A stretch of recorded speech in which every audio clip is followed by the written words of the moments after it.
y el último trimestre del año.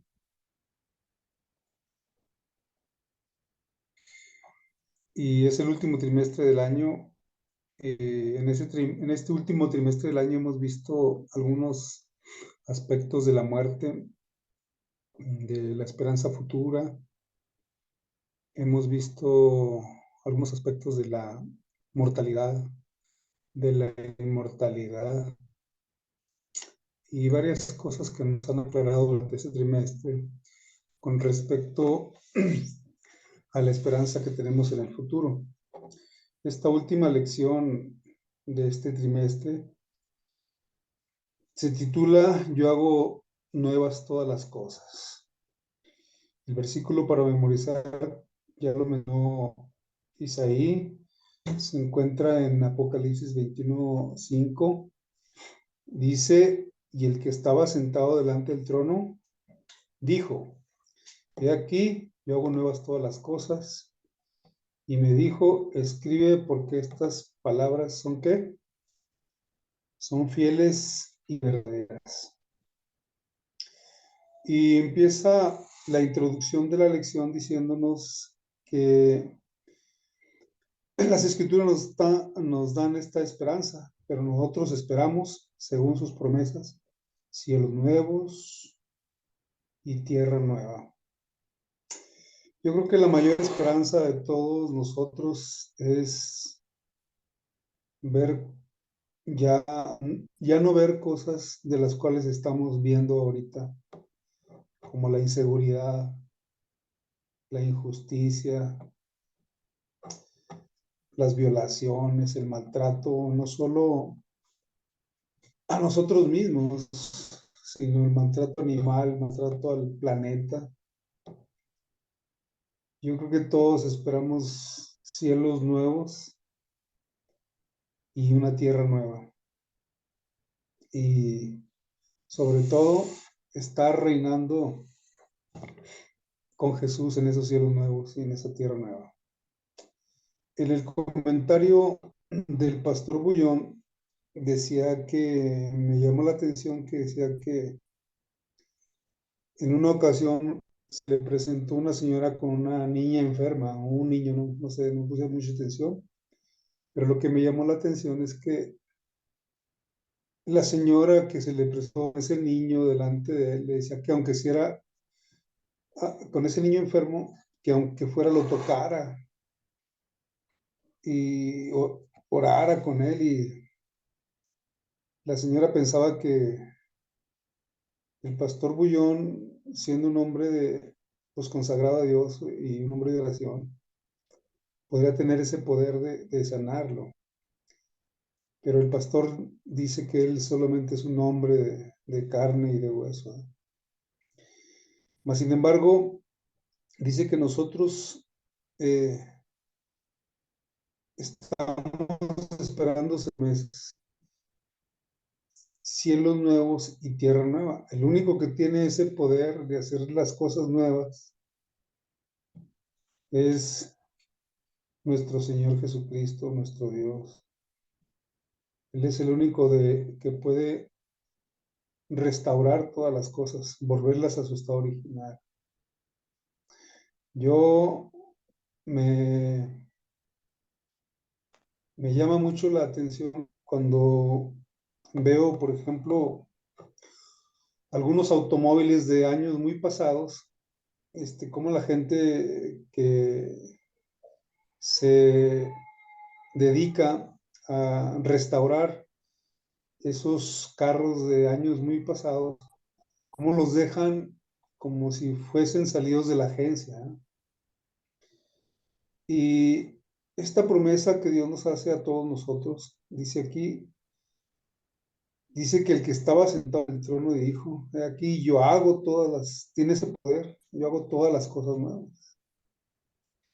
Entonces, nuestras promesas, nuestro anhelo debe estar centrado en un día estar con Cristo, pero el único que tiene ese poder de hacer cosas nuevas, de transformar este mundo donde está todo perdido por el pecado, a consecuencia del pecado, nosotros nos, nos reina a nosotros otras cosas, la codicia, la avaricia, el abuso de nosotros mismos como humanos.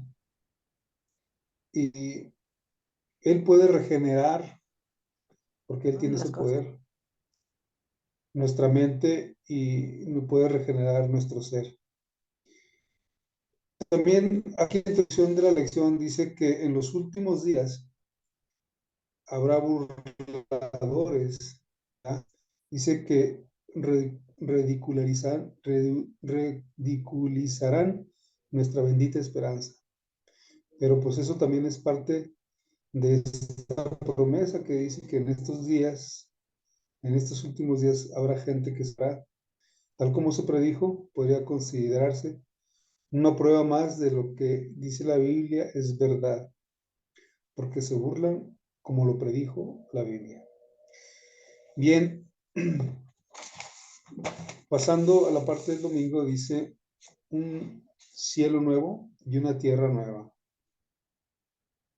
Cuando yo alzo los ojos hacia el cielo, veo que no está tan contaminado como el de la tierra, pero pues quizás a lo mejor si tuviera la oportunidad de subirme a un avión, a lo mejor vería yo los hoyos que hay en la atmósfera.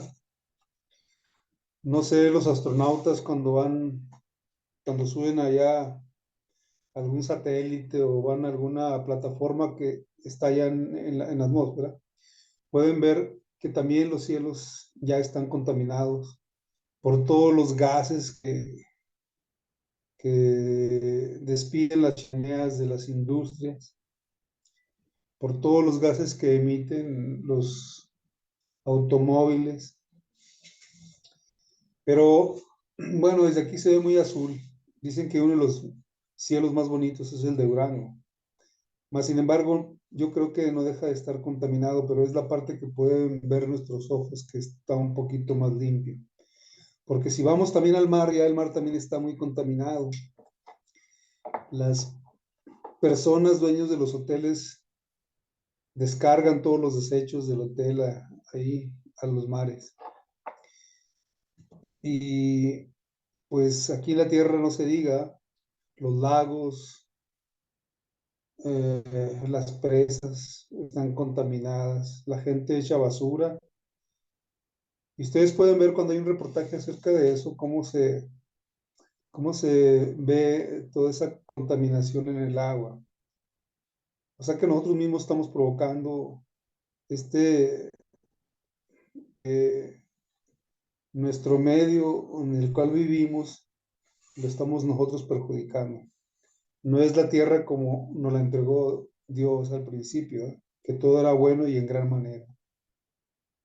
Y dice aquí, pues aquí en el libro de Isaías, Dios le hace a esas promesas a Israel. Dice que ella no va a ser más peregrino, no andará ya más de peregrino, pero desgraciadamente el pueblo elegido de Dios no permaneció bajo el cuidado de Dios, se quiso apartar, de hecho se apartó de Dios y entonces Dios ya no tuvo un pueblo elegido, también este, eh, este mm, pueblo fue más el elegido de Dios, sino que ahora pasó a otras naciones o gentiles. ¿Ah? Dice que aquí el libro de Isaías nos brinda vislumbres interesantes sobre cómo había sido la tierra de Israel como nación si hubiera permanecido fiel al pacto de Dios. Pero desgraciadamente no permaneció fiel, ¿eh? Dice que todo el entorno con diversas expresiones de vida habrían crecido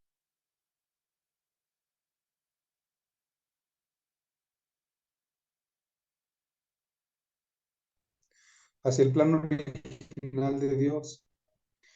Entonces, aquí nosotros, si queremos, ya no es un Israel, el pueblo de Israel ya no es más el elegido de Dios, sino que aquellos que cumplan con el plan de Dios pueden formar parte del pueblo de Dios. Es decir, nosotros podemos formar parte del plan del pueblo de Dios. Una nación así meramente escogida, sino ahora aquel que quiera hacer un pacto con el Señor puede permanecer al pueblo de Dios. Bueno, dice que en la Biblia se llama a la herencia de los bienaventurados una patria. Recuerde que nosotros no somos aquí más que peregrinos o estamos de paso. Así es que, pues, la única patria que vamos a es la patria celestial, es la patria que va a ser perdurable, no México, no Estados Unidos, no, es la única que va a ser perdurable y para siempre. Por eso dice que Él hará cielos nuevos y tierra nueva. Así como un día Cristo en el plan original, volvemos al plan original cuando hizo en 7 días todo este planeta que estaba desordenado, vacío, con el poder de su boca, dice que fue ordenando, quitó la seca del agua, etcétera,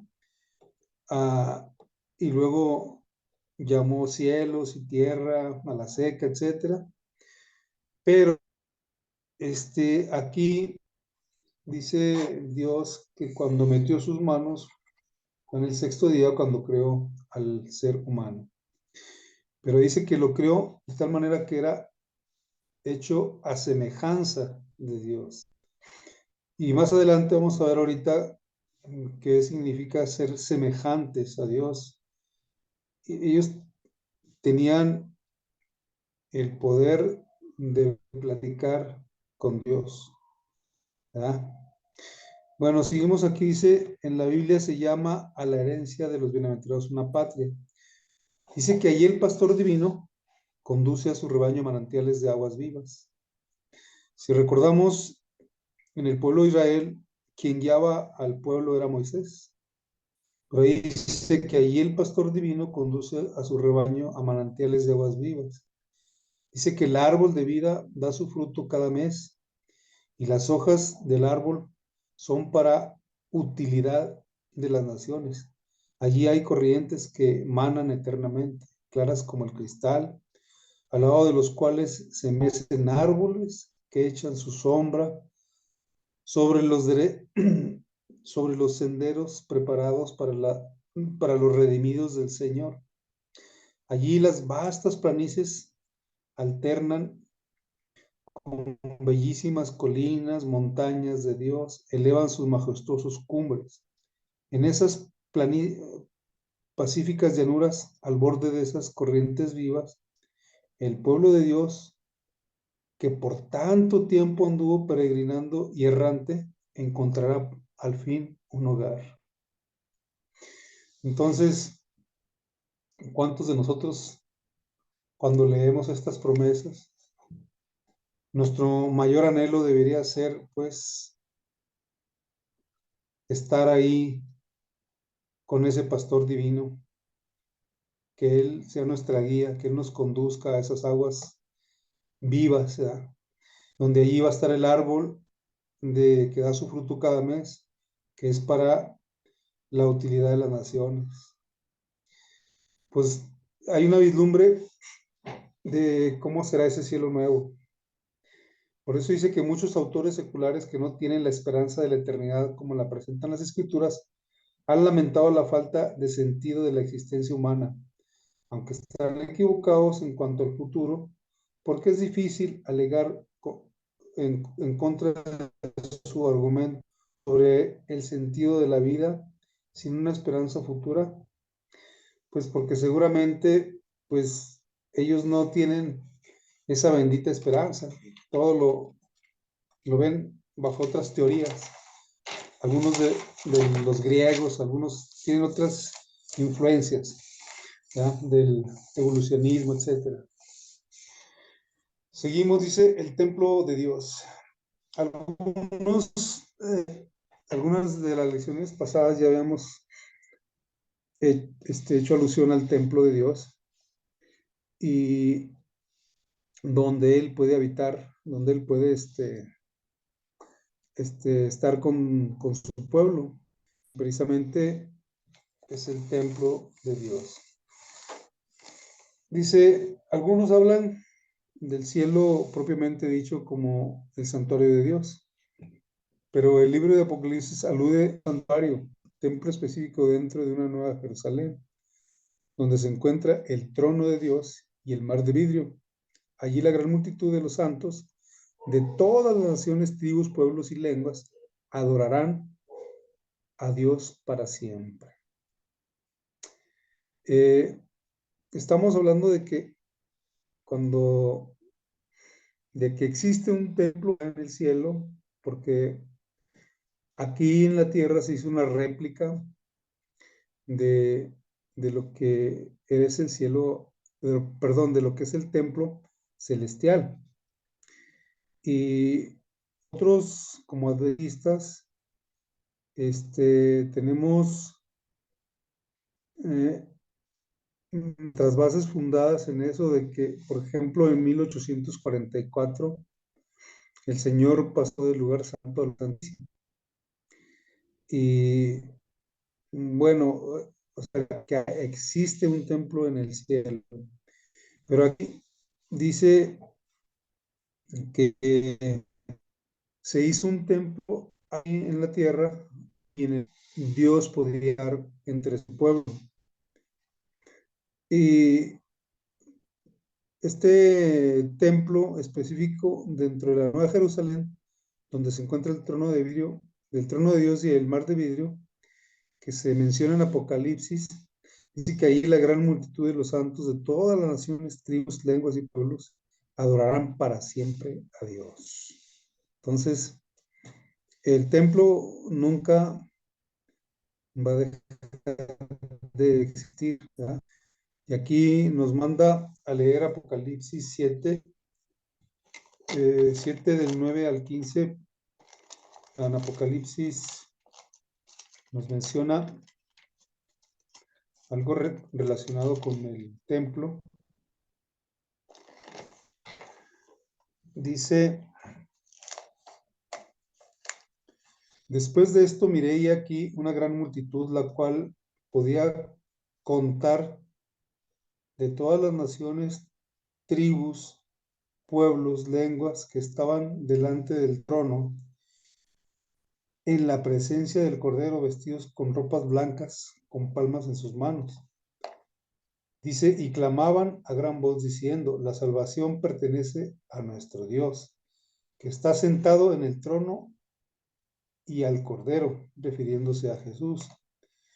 Y todos los ángeles estaban en pie alrededor, y todos los ancianos y de los 4 seres vivientes, y se postraban sobre sus rostros delante del trono y adoraban a Dios diciendo, amén, la bendición, la gloria, la sabiduría y la acción de gracias y la honra y el poder, la fortaleza sean a nuestro Dios por los siglos de los siglos. Amén. Y dice, entonces uno de los ancianos habló diciendo, estos que están vestidos de ropas blancas, ¿quiénes son y de dónde han venido? Yo le dije, Señor, tú lo sabes. Y él me dijo, estos son los que han salido de la gran tribulación y han lavado sus ropas y las han emblanquecido con la sangre del Cordero. Por eso están delante del trono de Dios y le sirven día y noche en su templo, y el que está sentado sobre su trono extenderá su tabernáculo sobre ellos. Dice, ¿cómo podemos armonizarle la descripción de la gran multitud de los redimidos que sirven a Dios día y noche en su templo? con la afirmación de Juan. Dice, no vi ningún templo en la Nueva Jerusalén. De hecho, aquí en Apocalipsis, donde dice Juan que no vio ningún templo precisamente, pues si hacemos alusión, nosotros, nuestro cuerpo, no, siempre decimos que no es nuestro cuerpo es prestado, y por lo tanto debemos de cuidar de nuestro cuerpo lo más que podamos, porque el cuerpo es templo del Espíritu Santo, y un cuerpo contaminado no puede morar ahí el Espíritu Santo. Y entonces, haciendo alusión a esto, Dios mismo es el templo. Dice que que más que el sol, ¿ya? Y es una luz que nadie puede, humanamente nadie puede estar en esa luz. Bueno, dice que el santuario, templo celestial, siempre ha sido el lugar donde las huestes celestiales adoran a Dios. Pero en la apariencia del pecado, este santuario se convirtió también en un lugar desde donde se ofrece la salvación a la humanidad. Cuando termine el problema del pecado, el santuario celestial retornará nuevamente a su función original.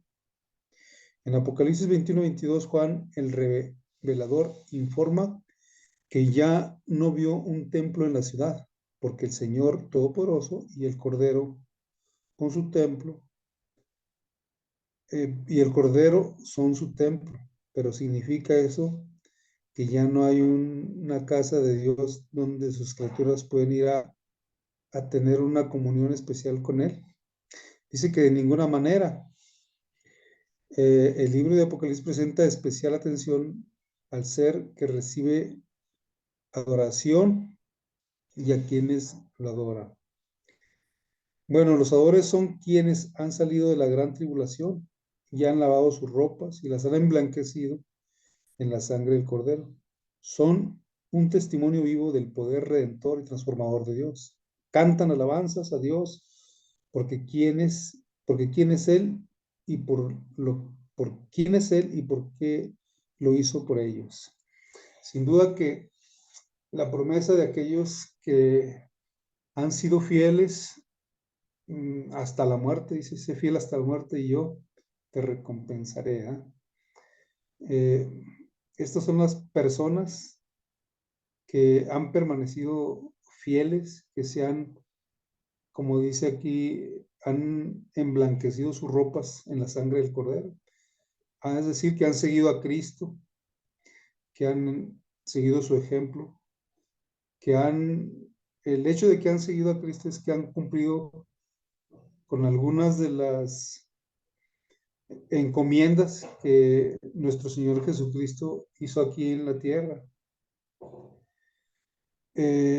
Dice que abajo dice, Apocalipsis 21:3 dice, he aquí el tabernáculo de Dios con los hombres, y Él morará con ellos, y ellos serán su pueblo. Y Dios mismo y Dios mismo estará con ellos como su Dios. Estos versículos reflejan muchos pasajes, ¿verdad? Como el de Jeremías, Zacarías, Hebreos, que significa para nosotros ahora que todavía estamos en la tierra, que Dios será nuestro Dios y seremos su pueblo. ¿Cómo vivimos esta asombrosa verdad ahora? Pues en realidad la aspiración de todo cristiano es morar, ¿verdad? Con, con Dios,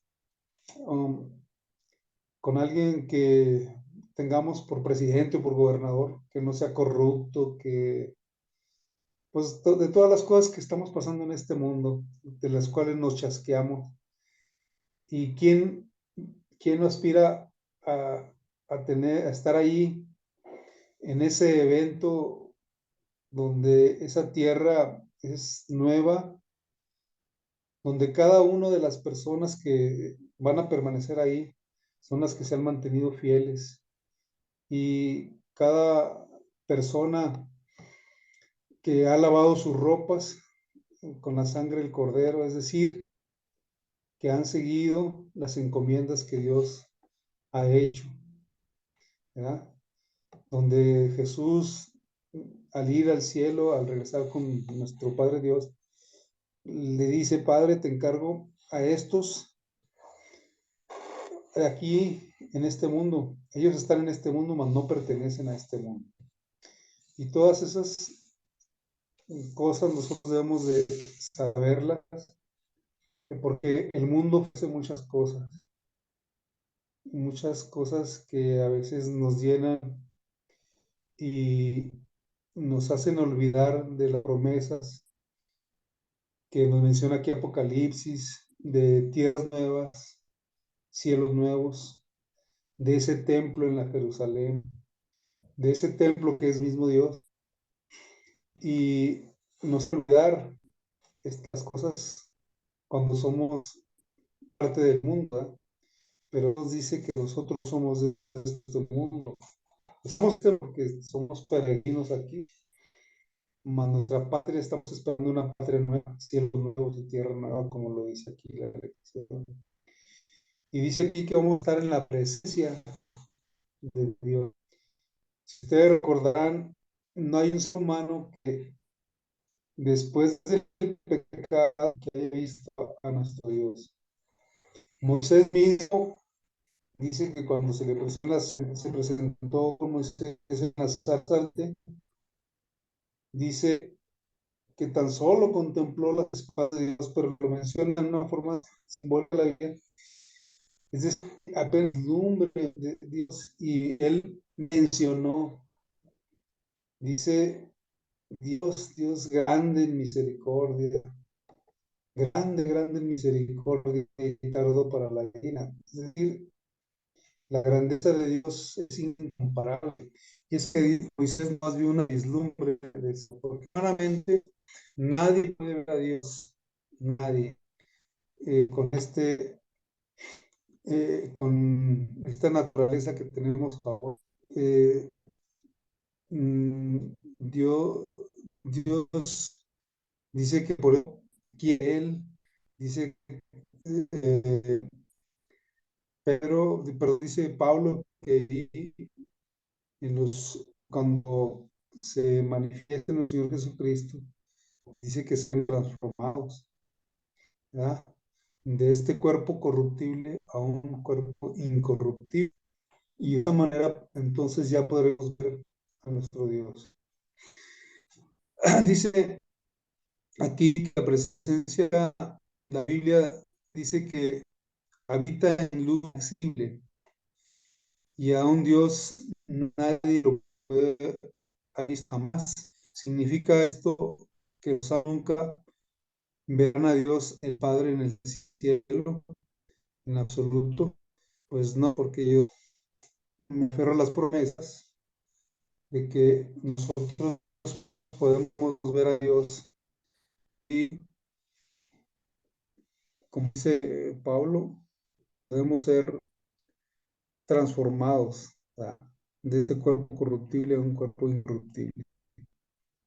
El apóstol Juan, que declaró que a Dios no le vio jamás, pero también declara que le veremos tal como es, y que veremos y veremos su rostro.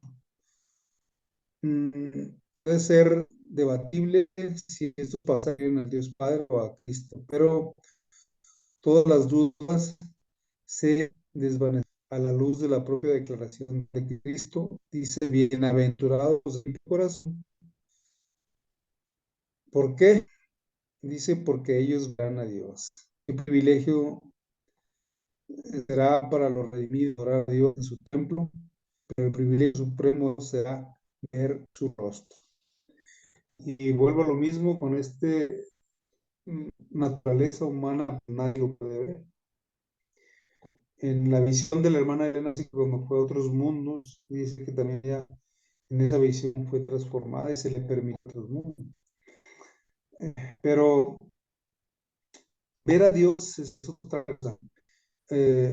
nadie puede soportar estar vivo ante la presencia de nuestro Dios, porque Él es Dios puro y nosotros tenemos esta naturaleza pecaminosa y no puede estar eh, la naturaleza de Dios con alguien como nosotros que tenemos este pecado.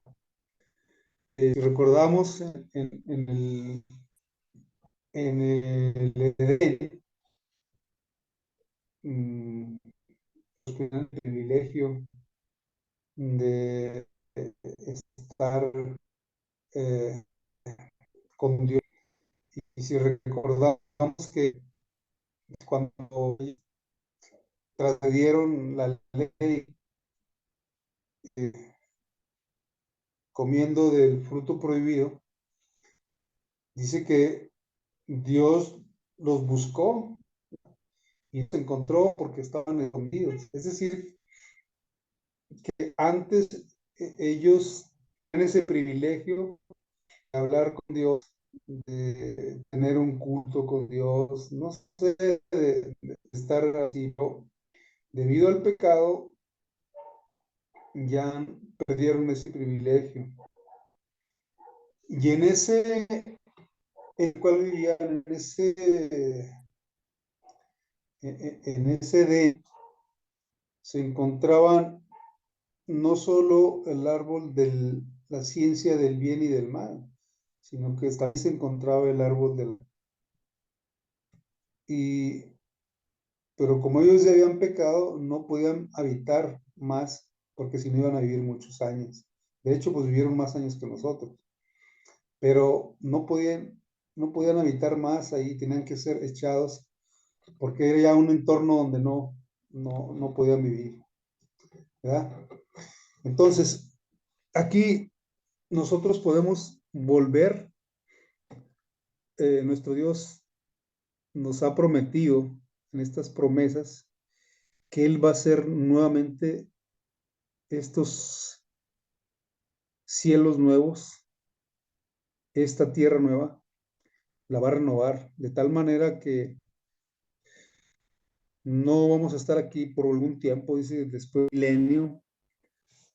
En la segunda resurrección dice que Dios, como ya hemos estudiado en algunas otras lecciones pasadas, Dios se va a manifestar y va a poner fin a todas las cosas. Lo vamos a ver un poquito más adelante.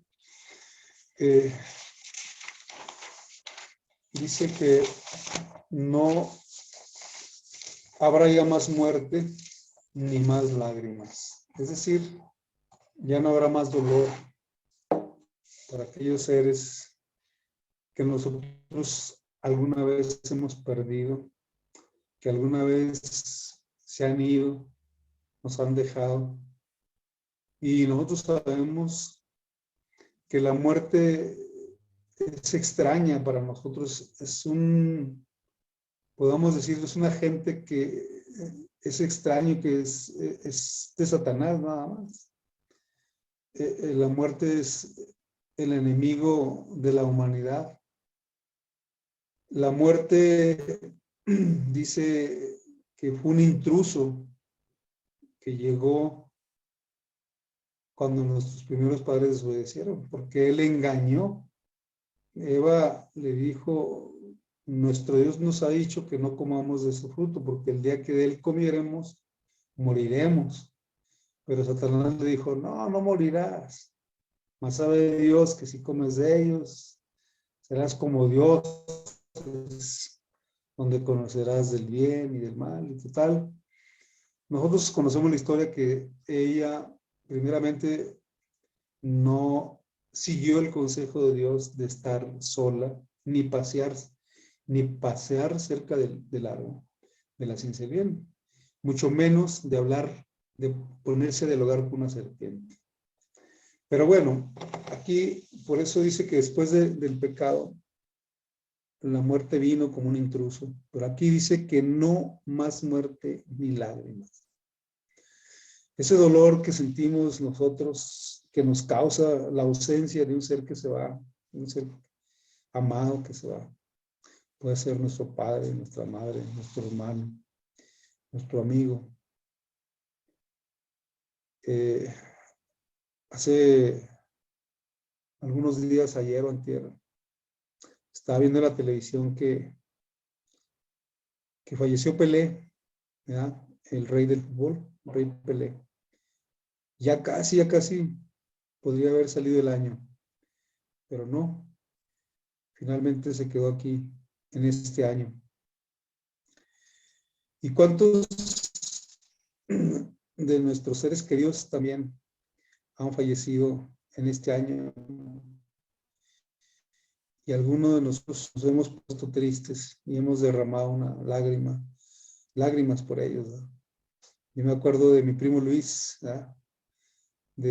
Pues él también ya nos dejó y ahora descansa en el Señor. Pero tenemos esa bendita esperanza. Gracias a Dios que tenemos esa esperanza, que un día le vamos a ver.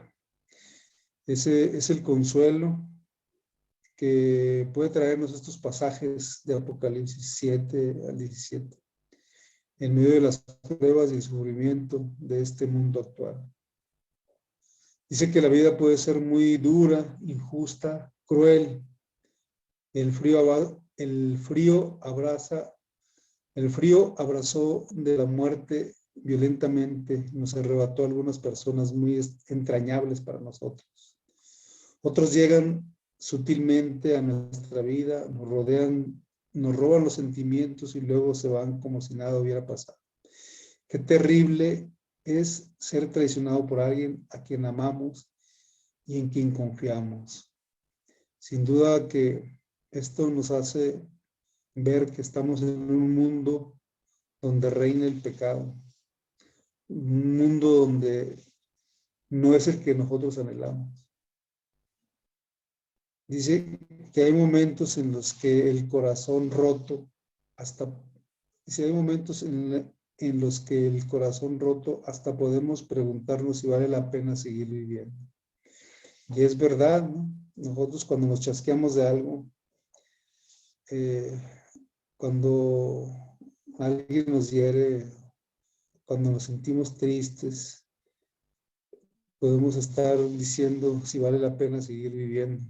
Sin embargo, dice, independientemente de nuestros pesares, Dios está siempre dispuesto a enjugar toda lágrima de nuestras mejillas. Por algunas de nuestras lágrimas más profundas siguen fluyendo hasta ese día glorioso, dice día en la que la muerte y el dolor y el llanto dejarán de existir. Y yo digo que ese debe ser nuestro anhelo, pensar en eso, que un día la muerte llegará a su fin, el dolor, el llanto dejará de existir. Podemos confiar en lo que el juicio final de Dios tratará a cada ser humano con justicia y con amor. Nosotros no podemos confiar aquí, tenemos miedo de los juicios de aquí, de este mundo, porque no son juicios justos, no son juicios como como el juez justo que es Dios, ¿verdad? Dice que podemos confiar en que el juicio final de Dios traerá a cada ser humano con justicia y con amor. Todos nuestros seres queridos que murieron en Cristo resucitarán y entre los muertos para estar con nosotros por toda la eternidad. Los que son aptos para la vida eterna finalmente dejarán de existir sin tener que vivir en el cielo para ellos desagradable. A ver, vamos a verlo otra vez. Dice que todos nuestros seres queridos que murieron en Cristo resucitarán de entre los muertos para estar con nosotros por toda la eternidad. Los que no son aptos para la vida eterna finalmente dejarán de existir sin tener que vivir un juicio para ellos desagradable. Dice con referencia a que ellos estarán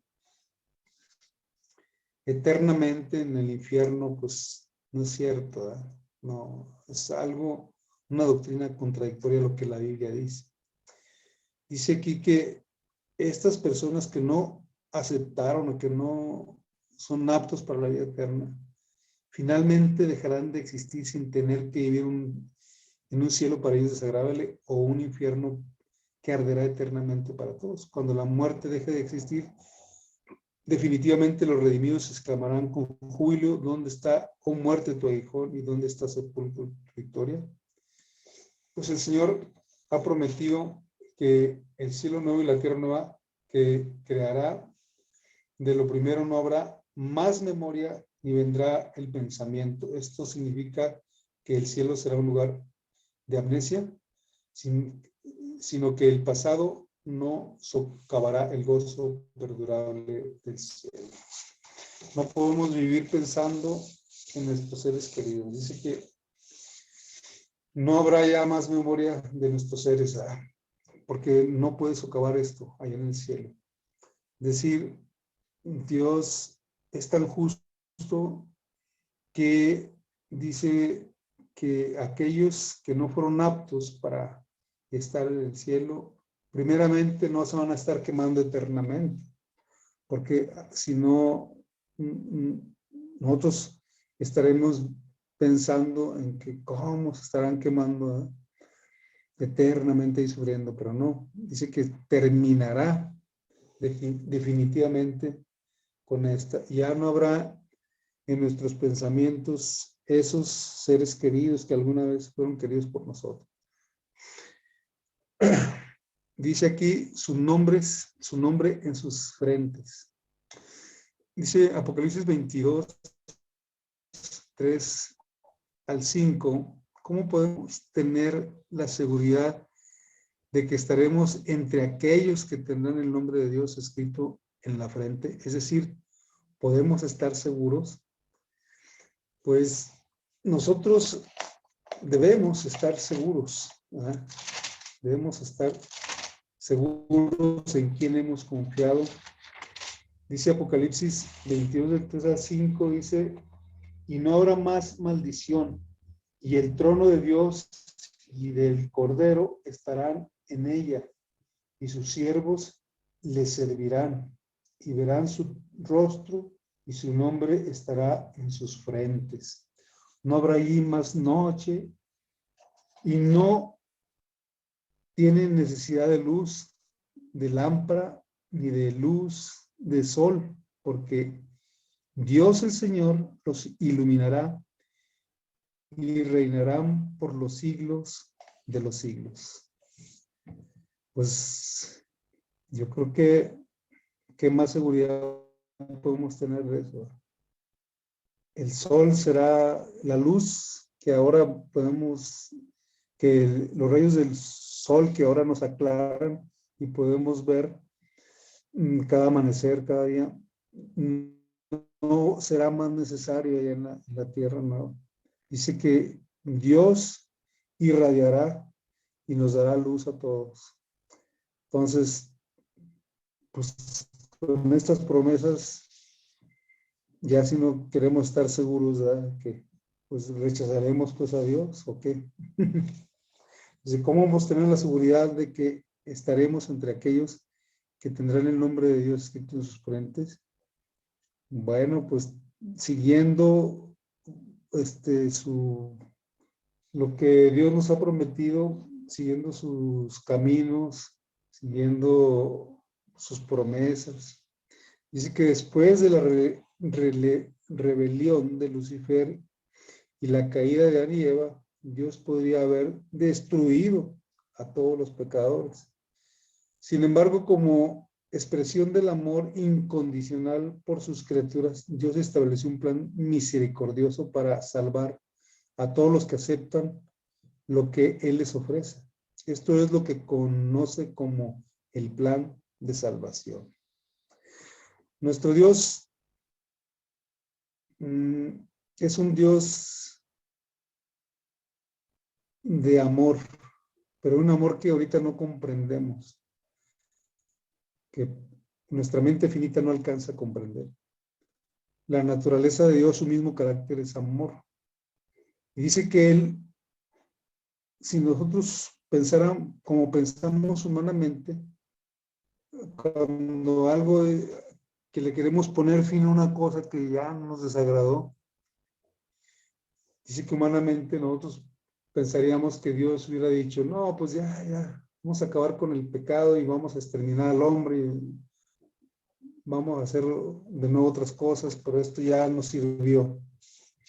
Mas, sin embargo, dice que Dios no destruyó al ser humano cuando cayó en pecado, sino que Él dice que tenía, antes de la creación de este mundo, tenía ya un plan de salvación, por si se ofreciera. Pero dice también que no destruyó a Satanás cuando se reveló ahí en el cielo.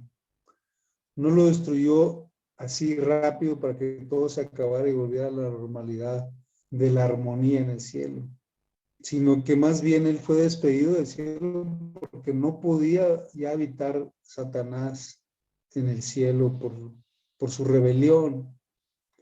Dios no lo destruyó, sino que él dice que dejó que este plan de salvación que él ha trazado tuviese su objetivo. Y como les decía, que el amor de Dios su carácter es el mismo amor.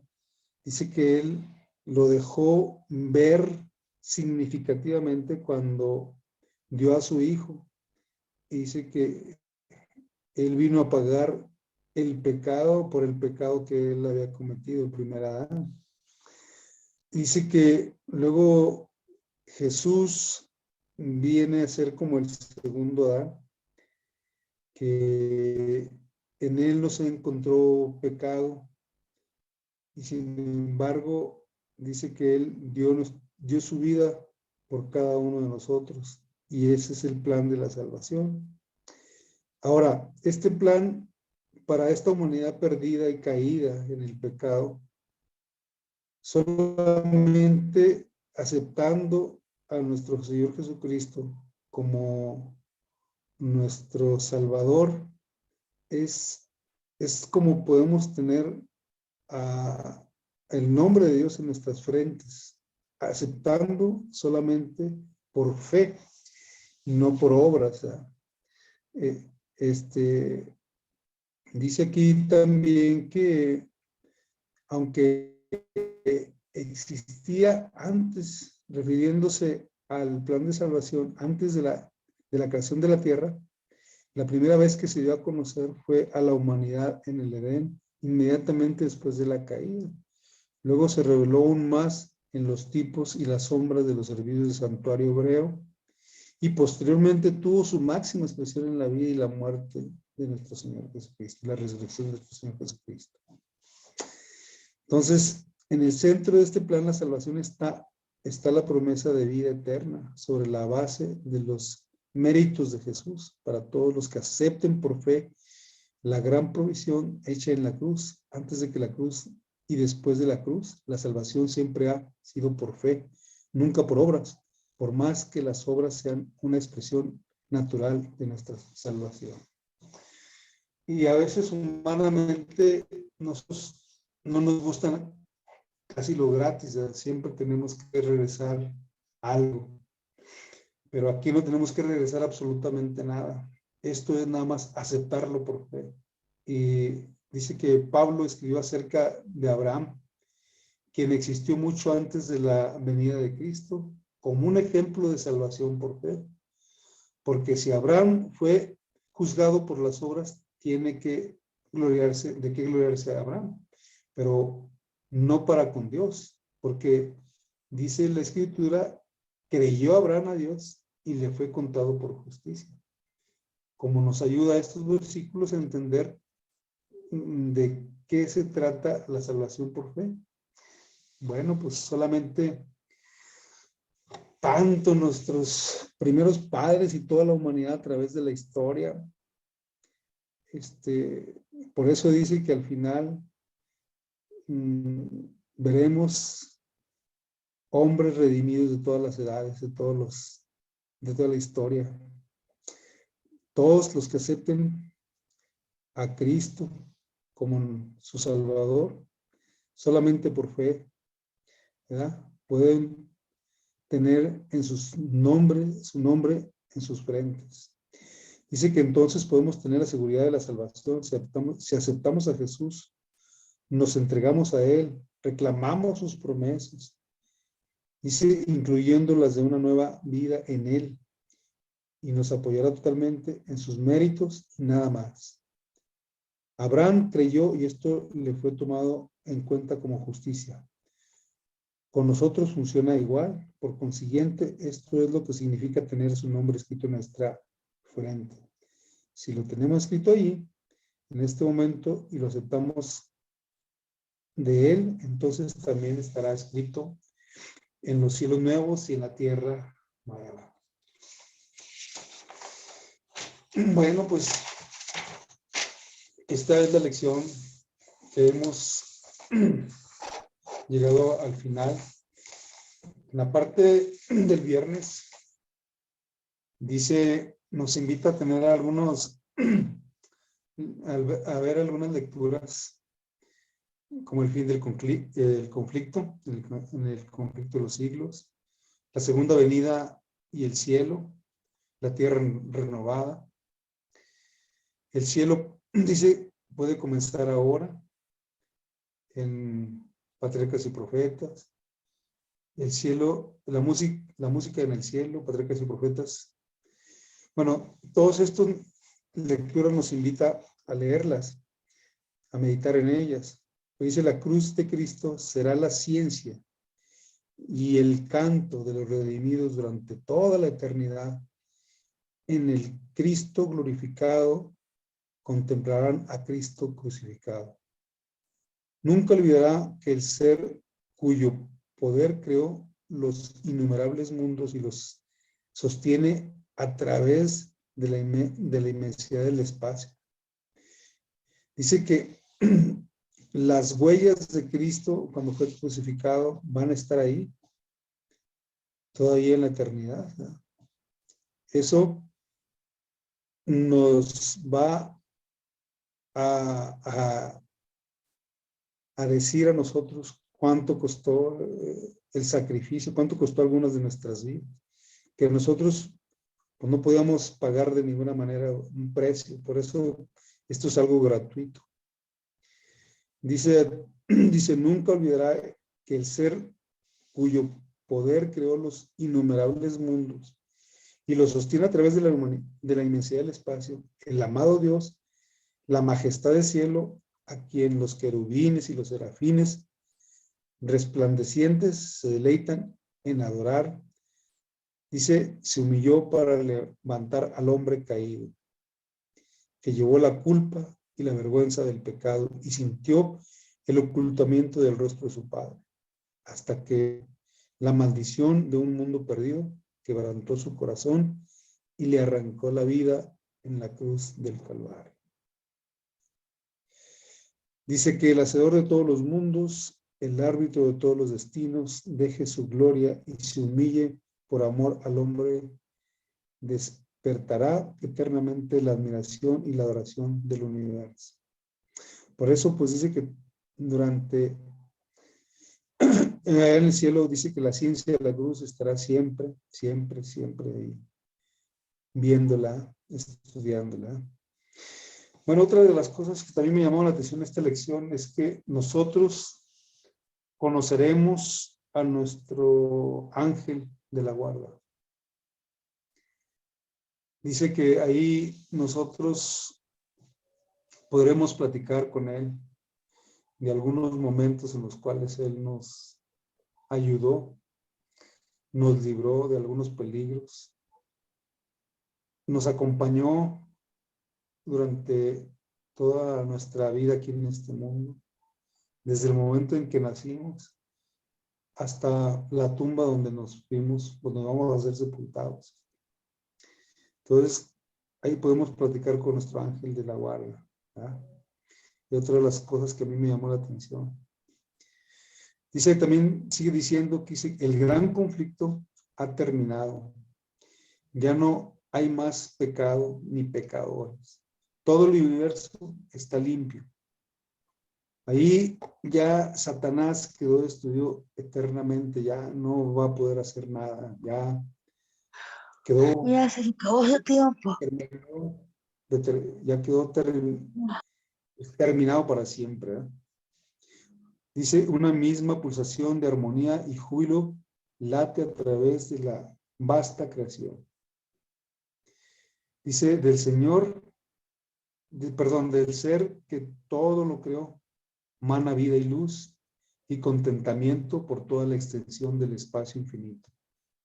Desde el átomo más imperceptible hasta el mundo más grande, todas las cosas animadas e inanimadas declaran su belleza sin mácula y en gozo perfecto, que Dios es amor. ¿Qué les parece? Bien, pues durante todo este trimestre vimos y estudiamos y analizamos un poco acerca de la muerte, de cómo va a terminar esto. Estudiamos del milenio, estudiamos después del milenio, estudiamos aquellos que van a resucitar en la primera resurrección, estudiamos los que van a tener parte en la segunda resurrección. Y todo esto que hemos estudiado dice que nos debe